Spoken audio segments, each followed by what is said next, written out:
Nous allons recommander ce moment de prière entre les mains de Dieu et demander à Dieu d'être maître en toutes choses, en tout ce qui va se passer tout au long de ce moment de prière.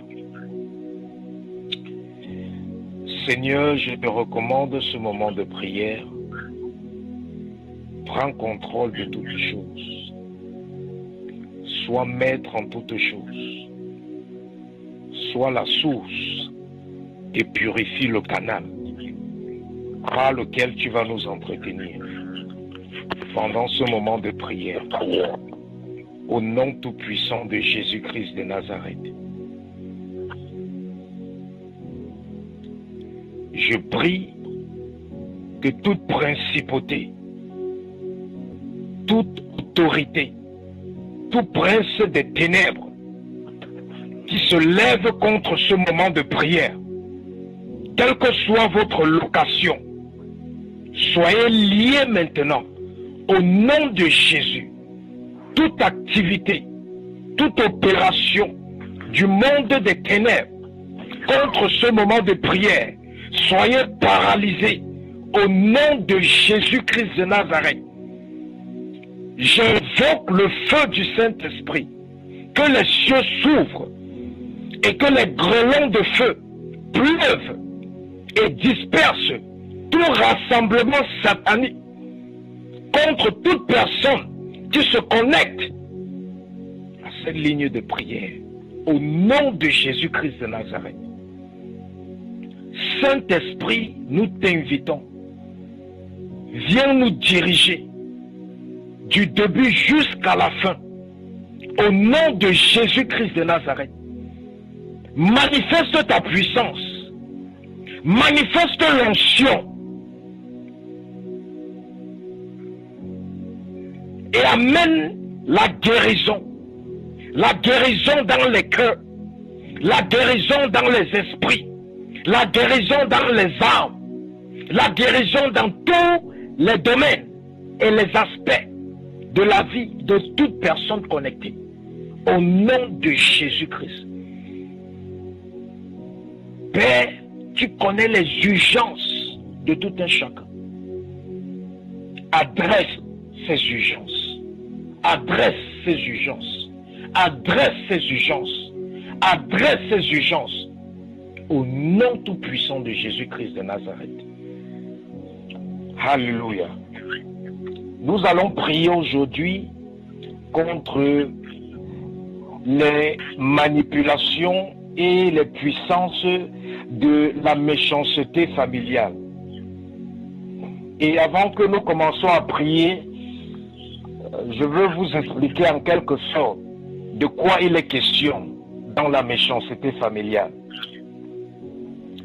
Il est très difficile pour quelqu'un qui ne te connaît pas de te faire du mal. Pour qu'une personne puisse te faire du mal, cette personne doit te connaître, cette personne doit être très proche de toi. Et la plupart du temps, les raisons pour lesquelles nous souffrons, les sources de nos difficultés, sont au fait les puissances de méchanceté familiale. Et la Bible a plusieurs exemples, divers exemples, qui démontrent comment est-ce que la méchanceté familiale se manifeste dans les familles et détruit les uns et les autres. Et la méchanceté familiale n'est pas différente de la sorcellerie. Parce que la méchanceté familiale, au fait, c'est une sorcellerie charnelle, pas spirituelle. C'est-à-dire des personnes qui manifestent la méchanceté envers d'autres membres de leur famille, en posant des actions ou des œuvres pour combattre, pour détruire, pour nuire au bien-être des membres de leur famille. Et la Bible nous parle de Gédéon dans le livre de Juges, chapitre 9. Gédéon était le juge du peuple d'Israël. Et Gédéon, dans sa vie de désordre, a épousé plusieurs femmes. Et il a eu plusieurs enfants. Il a eu à peu près 70 enfants. Et Gédéon vivait tellement dans une vie de débauche et d'impudicité qu'il a aussi fait un enfant avec sa servante, qui était comme un domestique à la maison. Et l'enfant que Gédéon a fait avec sa servante s'appelait Abimelech. Et la Bible nous dit, dans Juge chapitre 9, que quand Gédéon est mort, Abimelech, qui était l'enfant de la servante de la maison de Gédéon, est allé voir les membres de son ethnie dans la ville et a fait une conspiration avec eux pour qu'ils puissent aller tuer tous les autres 70 enfants de Gédéon, qui était le juge d'Israël. Et Abimelech a dit à ces gens, 70 personnes ne peuvent pas être rois, parce que c'était 70 garçons. Et Abimelech a dit que, aidez-moi à tuer ces 70 garçons et moi je serai votre roi. Et voilà un enfant qui part employer des brigands et qui vient et exécute ses 70 frères sur la même pierre, comme la Bible le dit. L'enfant de la servante vient exécuter ses 70 frères. 70 personnes ont été exécutées sur la même pierre. C'est ça la méchanceté familiale. Abimelech a grandi avec ses 70 frères ensemble. Ils ont vécu ensemble. Ils ont partagé les mêmes choses. Ils ont mangé dans les mêmes marmites. Ils ont mangé dans les mêmes assiettes. Ils ont dormi sur les mêmes lits. Mais après la mort de son père, il crée une conspiration et il vient exécuter ses 70 frères. Tout cela pourquoi? Pour devenir le roi du peuple d'Israël. À cause d'un intérêt, il sacrifie toute sa famille, tous ses frères, ses frères de sang. La méchanceté familiale.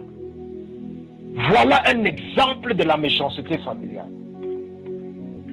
Un autre enfant de David se lève parce qu'il veut devenir roi. Il veut venir abattre son père. Comme nous voyons des fils qui veulent abattre leurs parents pour prendre l'héritage. Méchanceté familiale ou sorcellerie charnelle. Un autre enfant de David, du roi David dans la Bible, s'est levé et est allé tuer son frère de sang-froid. Méchanceté familiale. Méchanceté familiale.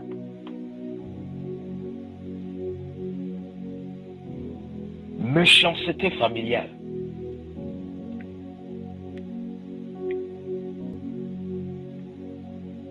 Un autre exemple. L'épouse de Isaac. Isaac, le fils d'Abraham dans la Bible. L'épouse de Isaac qui s'appelait Rebecca. Rebecca savait que l'héritier de son mari devait être Esau. Mais Rebecca, comme Rebecca aimait plus Jacob que Esau, Rebecca, qui est la mère de Jacob et Esau, crée une manipulation et manipule le père pour que le père puisse donner l'héritage à l'enfant qu'elle aime le plus. Ça, c'est la méchanceté familiale. Une maman qui aime un enfant plus qu'un autre enfant, c'est la méchanceté familiale. Les mamans sont supposées rassembler les familles. Les parents sont supposés rassembler les familles. Quand un parent commence à aimer un enfant plus qu'un autre enfant, ce parent-là commence à créer un conflit ou une guerre entre les deux enfants. Et c'est comme ça que les familles sont détruites. À cause de quoi? La méchanceté familiale. Et Dieu dit, beaucoup de familles sont détruites à cause de méchanceté familiale.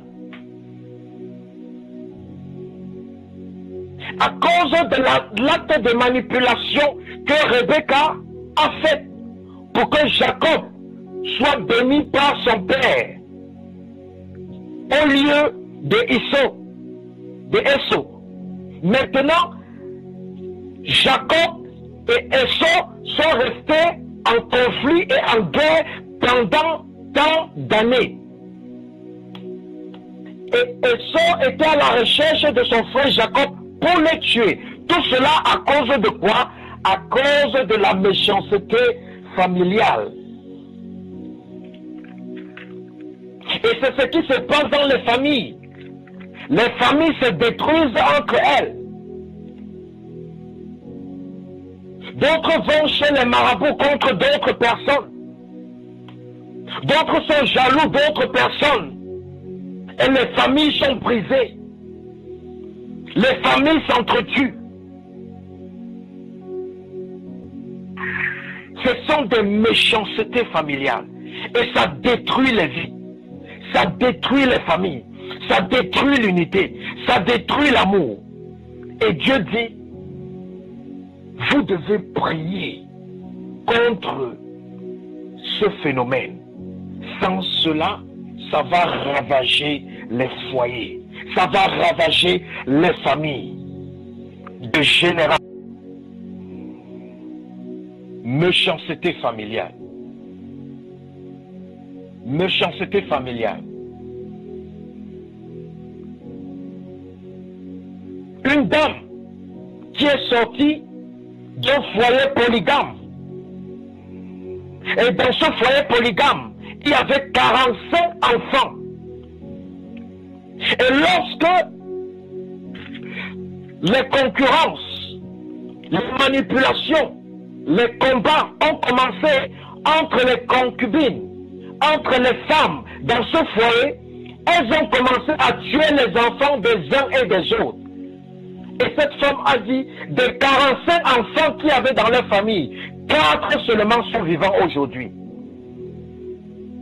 Les 41 sont morts. À cause de quoi?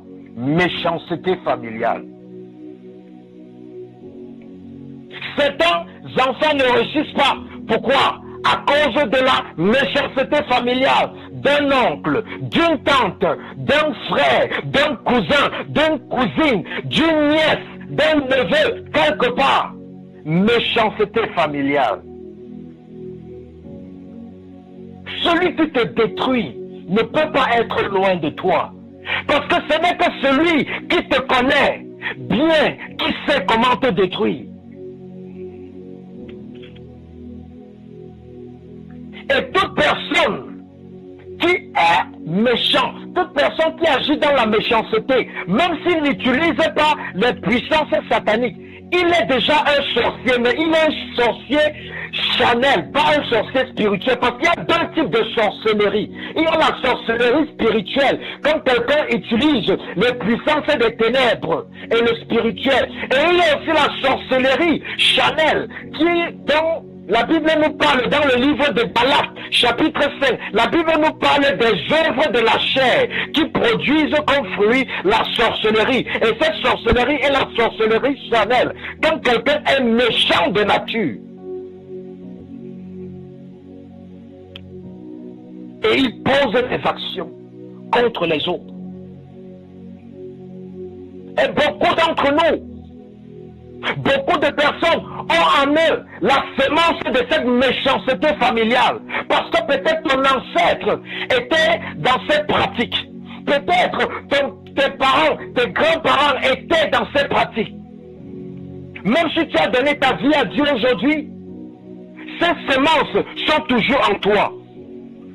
Et c'est le jour où tu seras face à un conflit, où tu seras offensé, que tu vas te voir en train de poser des actions que tu n'as jamais posées dans le passé. Et tu vas regretter. Et tu vas te poser la question, comment est-ce que j'ai pu poser cette action? Comment est-ce que j'ai pu parler de cette manière? C'est parce que la semence était en toi, mais tu ne savais pas. S'il y a eu les méchancetés familiales dans ta famille, dans ta lignée familiale, dans la vie de tes ancêtres, de tes parents, de tes grands-parents, la semence est en toi. Et si tu ne détruis pas cette semence, tu vas te retrouver en train de faire la même chose. Et tes enfants, ta descendance va continuer à faire la même chose. David avait en lui la semence du meurtre, mais il ne savait pas. Mais c'est quand il a couché avec Bathsheba et maintenant il a vu qu'elle est tombée enceinte, il a dit, ok, maintenant il faut que je trouve un moyen pour que son mari puisse mourir et pour que je puisse épouser cette femme. Méchanceté. Mais la semence du meurtre était déjà dans la vie de David.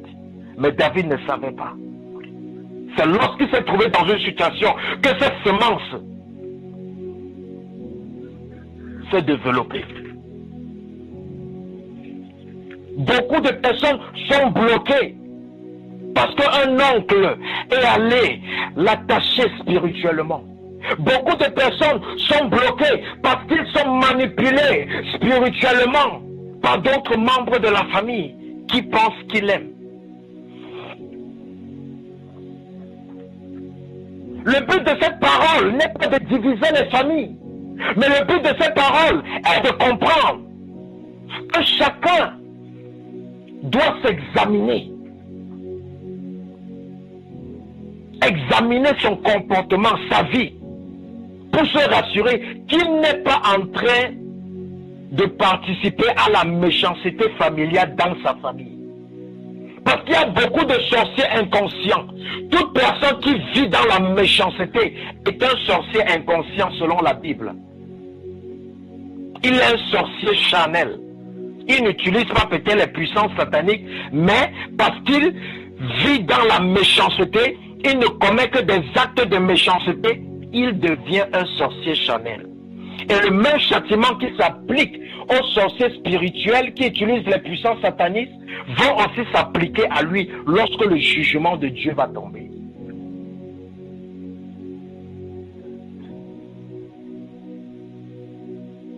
Et Dieu dit, détruisez la semence des méchancetés familiales dans vos cœurs. Détruisez ces semences dans les cœurs. Parce que la méchanceté familiale est là.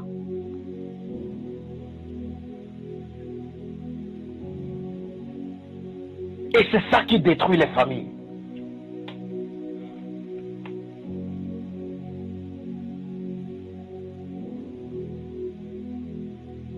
Nous allons prier. La parole de Dieu dit,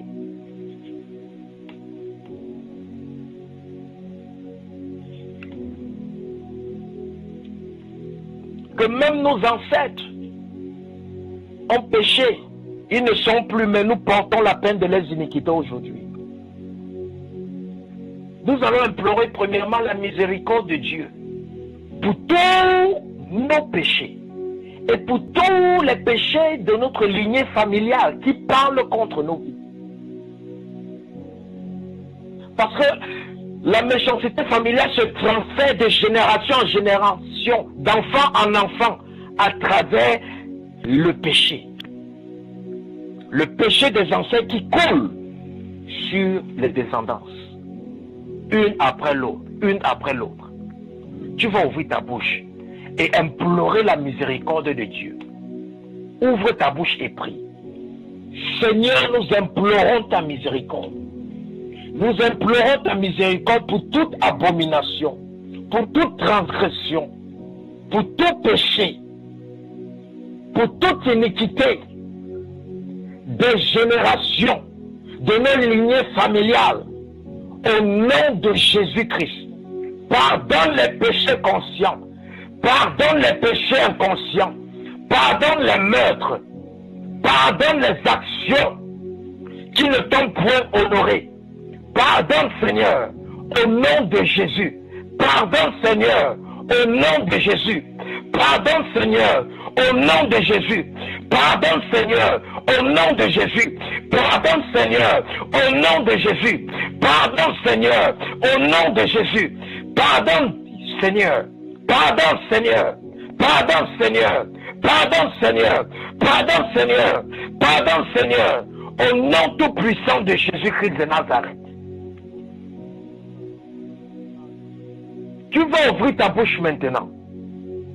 Et tu vas prier que toute semence de méchanceté familiale dans ta vie soit consumée maintenant par le feu du Saint-Esprit. Parce que peut-être cette méchanceté n'est pas encore manifeste dans ta vie. Mais tôt ou tard, elle sera manifeste lorsqu'une situation va se présenter. Et si tu ne détruis pas cette semence aujourd'hui, la Bible dit, ton péché te rattrapera. Quel que soit le temps que ça prend, ton péché que tu caches, ton péché qui est dans ton cœur te rattrapera. Mais aujourd'hui, Dieu te dit, prie et demande-lui de consumer par le feu toute semence de méchanceté familiale dans ton cœur. Afin que tu ne te retrouves pas en train de faire la méchanceté familiale ou la sorcellerie charnelle d'une manière inconsciente. Ouvre ta bouche et dis, oh Seigneur, que toute semence de méchanceté familiale dans ma vie soit consumée maintenant par le feu du Saint-Esprit. Au nom de Jésus, ouvre ta bouche et prie. Seigneur, consume par le feu toute semence de méchanceté familiale dans la vie de toute personne connectée sur ces lignes de prière. Consume par le feu, consume par le feu, consume par le feu, consume par le feu, consume par le feu, consume par le feu, consume par le feu, consume par le feu, consume par le feu, consume par le feu, consume par le feu, consume par le feu, consume par le feu, consume par le feu, consume par le feu, consume par le feu, consume par le feu, au nom de Jésus-Christ de Nazareth, consume par le feu, Seigneur. Consume par le feu, Seigneur. Consume par le feu, Seigneur. Consume par le feu, Seigneur. Consume par le feu, Seigneur. Consume par le feu. Consume par le feu. Consume par le feu. Consume par le feu. Consume par le feu. Consume par le feu. Au nom tout puissant de Jésus-Christ. Consume par le feu, Seigneur. Consume par le feu, Seigneur. Consume les semences de la méchanceté familiale dans la vie de toute personne connectée maintenant. Consume par le feu. Consume par le feu. Consume par le feu, consume par le feu, consume par le feu, consume par le feu, consume par le feu, consume par le feu, au nom tout puissant de Jésus-Christ de Nazareth. Beaucoup d'entre nous souffrent à cause des conséquences de la méchanceté familiale. Peut-être tu es sorti d'un foyer polygame et les coépouses de ta mère sont allés poser des actions pour détruire ta vie, que ce soit dans le physique ou dans le spirituel. Et aujourd'hui, la vie que tu mènes n'est que les conséquences de cette méchanceté familiale. Beaucoup de gens sont bloqués à cause des méchancetés familiales. D'autres personnes sont même vendues par leurs parents. Comme une dame sur laquelle nous prions. Et le démon dit, nous sommes venus prendre cette femme, nous devons la tuer parce que son père nous l'a vendue depuis son enfance. Méchanceté familiale. L'enfant grandit, l'enfant est en train de vivre, mais l'enfant ne sait pas que son père l'a déjà vendu. Et après la délivrance, on raconte à cette femme ce que le démon disait, et elle dit, oui, sa vie depuis son enfance n'était qu'échec, malchance, échec, malchance, échec, malchance, et tout le monde dans sa famille disait que sa vie est gâtée et finie. Alors que c'est un membre de sa famille qui est en train de la détruire. Méchanceté familiale. La raison pour laquelle tu souffres aujourd'hui, c'est à cause des méchancetés familiales. Tu vas ouvrir ta bouche et tu vas prier. Ouvre ta bouche et dis que toute conséquence de méchanceté familiale qui affecte ma vie soit annulée maintenant au nom de Jésus-Christ de Nazareth. Ouvre ta bouche et prie cette prière avec la colère sainte. Que toute conséquence de méchanceté familiale qui affecte ta vie soit annulée maintenant au nom de Jésus. Ouvre ta bouche et prie.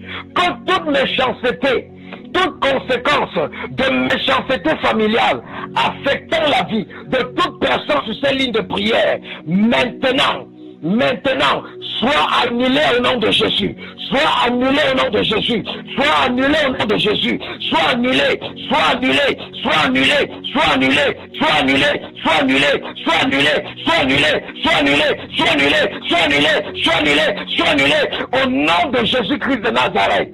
Toute conséquence de méchanceté que tu es en train de vivre maintenant dans ta vie, je commande maintenant qu'elle soit annulée au nom de Jésus, qu'elle soit annulée au nom de Jésus, qu'elle soit annulée au nom de Jésus, qu'elle soit annulée au nom de Jésus, qu'elle soit annulée au nom de Jésus, qu'elle soit annulée au nom de Jésus-Christ de Nazareth. Alléluia. Samuel, le prophète Samuel a été envoyé par Dieu dans la maison du père de David pour oindre David comme roi. Et lorsque le prophète Samuel arrive dans la maison, le prophète Samuel demande au père de David de lui présenter tous ses fils afin qu'il puisse oindre celui que Dieu a choisi. Le père de Samuel pas prendre tous les fils, mais il laisse David dans les champs. Il sait que David est aussi son fils, mais il laisse David dans son champ. Méchanceté familiale d'un parent. Pourquoi? Parce qu'il ne considérait pas David. Mais alors que c'était celui-là qu'on ne considérait pas. C'était lui que Dieu avait choisi. Voilà comment la méchanceté familiale travaille dans les vies, détruit les familles, détruit l'amour, détruit l'unité. Et certains parents qui sont supposés rassembler les familles se retrouvent en train de séparer leurs familles, se retrouvent en train de monter un enfant contre un autre enfant au lieu de rassembler. Et à cause de cela, les enfants souffrent. La Bible dit que pendant que David était dans le royaume, dans son château, et que les membres et que les habitants de la ville venaient le consulter, le fils de David était au portail. Et quand un habitant venait consulter David, son fils détournait ses habitants en leur disant: moi je peux rendre justice plus que mon père. Mon père ne peut pas bien vous rendre justice. Et c'est comme ça qu'il détournait. Il détournait le peuple contre son père. Au point où il s'est nommé, il s'est autoproclamé roi. Et il s'est mis à poursuivre son père pour l'assassiner, pour être roi. Méchanceté familiale. Pendant que son père était dans son royaume, son fils était en train de comploter comment il devait tuer son père, David, pour prendre le royaume.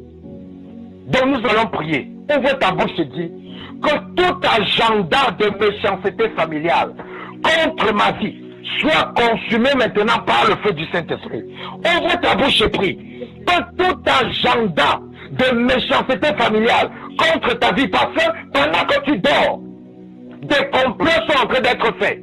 Pendant que tu vis ta vie, Des gens sont en train de comploter dans ta famille contre toi. Mais tu ne sais pas. David ne savait pas que son propre fils était en train de comploter contre lui. Pendant qu'il rendait justice dans le château, son fils était à la barrière du château et en train de détourner le cœur du peuple contre son père David. Au point où le peuple a chassé David et il était pourchassé comme bandit ou un brigand. Ouvre ta bouche et prie que tout agenda de méchanceté familiale contre ta vie soit consumé par le feu au nom de Jésus. Ouvre ta bouche et prie. Consume par le feu tout agenda de méchanceté, familiale contre ta vie. Consume par le feu tous les complots contre ta vie. Consume-les par le feu au nom de Jésus. Consume-les par le feu au nom de Jésus. Consume-les par le feu au nom de Jésus. Consume-les par le feu. Consume-les par le feu. Consume-les par le feu. Consume-les par le feu. Consume-les par le feu. Consume-les par le feu. Consume-les par le feu. Consume-les par le feu. Consume-les par le feu. Consume-les par le feu. Consume-les par le feu. Consume-les par le feu. Consume-les par le feu. Consume-les par le feu. Consume-les par le feu. Consume-les par le feu. Au nom de Jésus-Christ de Nazareth. Maintenant, tu vas prier que toute flèche de méchanceté familière contre ta vie retourne vers l'envoyeur. Il y a certaines situations dans la vie que tu ne peux que résoudre par l'autodéfense. De même qu'il y a l'autodéfense physique, c'est-à-dire un bandit entre dans ta maison et il veut t'exécuter. Et tu vois qu'il veut t'exécuter. Si tu as un moyen de l'exécuter avant qu'il t'exécute, ça s'appelle l'autodéfense. Même si tu pars en justice, tout le monde sera avec toi. Parce que tu t'es défendu, tu as défendu ta vie et tu as pris notre vie pour défendre ta vie. Ça, c'est l'autodéfense. Et il y a l'autodéfense spirituelle. Quand on t'attaque spirituellement, tu dois aussi faire l'autodéfense spirituelle. Et l'autodéfense spirituelle se fait en renvoyant tout ce qui a été envoyé contre toi vers l'envoyeur. Parce que la Bible dit dans le livre de Somme que l'iniquité du méchant retombera sur sa propre tête et que sa violence retombera sur son front. La même Bible dit dans le livre de Somme que les nations ont creusé des fosses et elles sont tombées elles-mêmes dans les fosses qu'elles ont creusées. Et leurs pieds ont été attrapés par les filets qu'elles ont creusés, qu'elles ont tendus. La même Bible dit que toute personne qui voudra manger ta chair va manger sa propre chair. Toute personne qui voudra boire ton sang va s'enivrer de son propre sang. Ça s'appelle l'autodéfense spirituelle. C'est pour ça que tu vas prier. Que toute flèche de méchanceté familiale contre ta vie retourne vers l'envoyeur. Peut-être une flèche de maladie a été lancée contre toi. Peut-être une flèche de pauvreté a été lancée contre toi. Peut-être une flèche de divorce a été lancée contre toi. Ton mariage, tout allait bien, mais tout d'un coup, tout s'est gâté. Pourquoi? Une flèche de divorce a été lancée contre ton mariage. Tes enfants se comportaient bien. Tout d'un coup, tes enfants deviennent très têtus, très délinquants. Une flèche de délinquance, de désobéissance a été lancée contre tes enfants. Une flèche peut être lancée pour l'échec dans ta vie. Les flèches de méchanceté. Quel que soit ce que tu traverses dans ta vie, tu vas prier maintenant. Que toute flèche de méchanceté familiale relâchée contre ta vie retourne vers l'envoyeur. Dis que toute flèche de méchanceté familiale relâchée contre ma vie retourne vers l'envoyeur au nom de Jésus.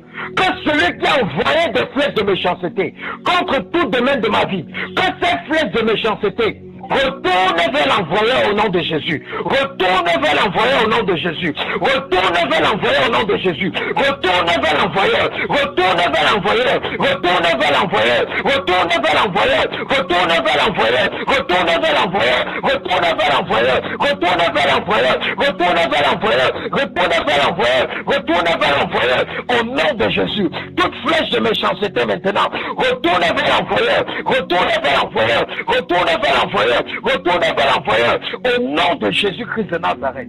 Tu vas prier contre toute langue de méchanceté familiale qui parle contre ta vie. toute langue de méchanceté familiale qui parle contre ta vie. Ça veut dire toute personne qui parle, qui relate des paroles négatives contre toi. Dans nos familles, beaucoup de personnes relatent les paroles négatives contre les autres. Et c'est comme ça qu'ils détruisent la vie des autres en relâchant ces paroles négatives. Quand ils relâchent ces paroles négatives, ça se transforme en malédiction. Et ça vient maintenant s'établir dans ta vie. Et ce qu'ils ont prononcé contre toi, ça devient manifeste. Ça devient manifeste. Ça devient manifeste. Quel que soit ce que tu fais, ça ne réussit pas. L'accusation. L'accusation. Comme une dame pour qui mon épouse a prié. Cette dame n'avait pas de papier. Elle a prié pour que cette dame ait les papiers. Elle a prié quand cette dame a eu les papiers. Elle a dit à cette dame, tu dois continuer à prier, à rechercher le Seigneur. Parce que ce n'est pas parce que tu as eu les papiers que maintenant, tu vas délaisser la prière. Cette dame lui a dit, je suis trop busy, je suis très occupé. J'ai deux emplois, je suis très occupé. Je suis très occupé. Et qu'est-ce qui s'est passé? La sœur, même père, même mère de cette dame est allée appeler l'immigration et a fait un rapport sur un mensonge que cette dame avait fait. Et directement, l'immigration est allée vérifier et il s'est avéré que c'était vrai. Directement, ses papiers ont été retirés et directement, elle a été mise en déportation. Sa propre sœur, même père, même mère, est partie la détruire. Méchanceté familiale. Méchanceté familiale. Celui qui te tue ne peut pas être loin de toi. Ce n'est que celui qui te connaît, ce n'est que celui qui est proche de toi qui peut mieux te tuer. Tu vas prier maintenant que toute langue de méchanceté familiale qui parle contre ta vie soit condamnée au nom de Jésus. Ouvre ta bouche et prie. Que toute langue de méchanceté familiale qui parle contre toi soit condamnée au nom de Jésus. La parole de Dieu dit que toute langue qui va se lever contre toi en justice sera condamnée au nom de Jésus. Relâche cette parole. Condamne toute langue, toute parole négative qui sera dite contre toi au travers de la méchanceté familiale. Condamne cette langue afin qu'elle n'ait point d'effet sur ta vie. Condamne toute personne qui va aller parler contre toi, toute personne qui va aller se rassurer que tu es pollué, que ta vie est polluée aux yeux des gens. Parle, que cette langue soit condamnée au nom de Jésus. Que cette langue soit condamnée au nom de Jésus. Que cette langue soit condamnée au nom de Jésus. Que toute langue de méchanceté familiale soit condamnée au nom de Jésus. Soit condamnée au nom de Jésus. Soit condamnée au nom de Jésus. Soit condamnée au nom de Jésus. Toute langue qui veut te détruire à travers les faux rapports, qui veut te détruire à travers les fausses accusations. Condamne cette langue au nom de Jésus. Condamne cette langue au nom de Jésus. Condamne cette langue au nom de Jésus. Condamne cette langue au nom de Jésus. Condamne cette langue au nom de Jésus-Christ. Tu vas prier une dernière prière. Dis maintenant, oh Seigneur, que toute manipulation de méchanceté familiale soit exposée et anéantie au nom de Jésus. Demande à Dieu d'exposer et il va commencer à t'exposer dans ton entourage, dans ta famille, ceux-là qui sont en train de manipuler ta vie, de contrôler ta vie, de détruire ta vie au travers de la méchanceté familiale. Demande à Dieu maintenant d'exposer toute manipulation de méchanceté familiale dans ta vie. Demande Demande à Dieu d'exposer. Demande à Dieu d'exposer. Expose, Seigneur. Expose au nom de Jésus. Expose au nom de Jésus. Expose et anéantis toute manipulation de méchanceté familiale dans la vie de toute personne connectée maintenant. Expose au nom de Jésus. Expose au nom de Jésus. Expose au nom de Jésus. Expose au nom de Jésus. Expose au nom de Jésus. Expose au nom de Jésus-Christ de Nazareth.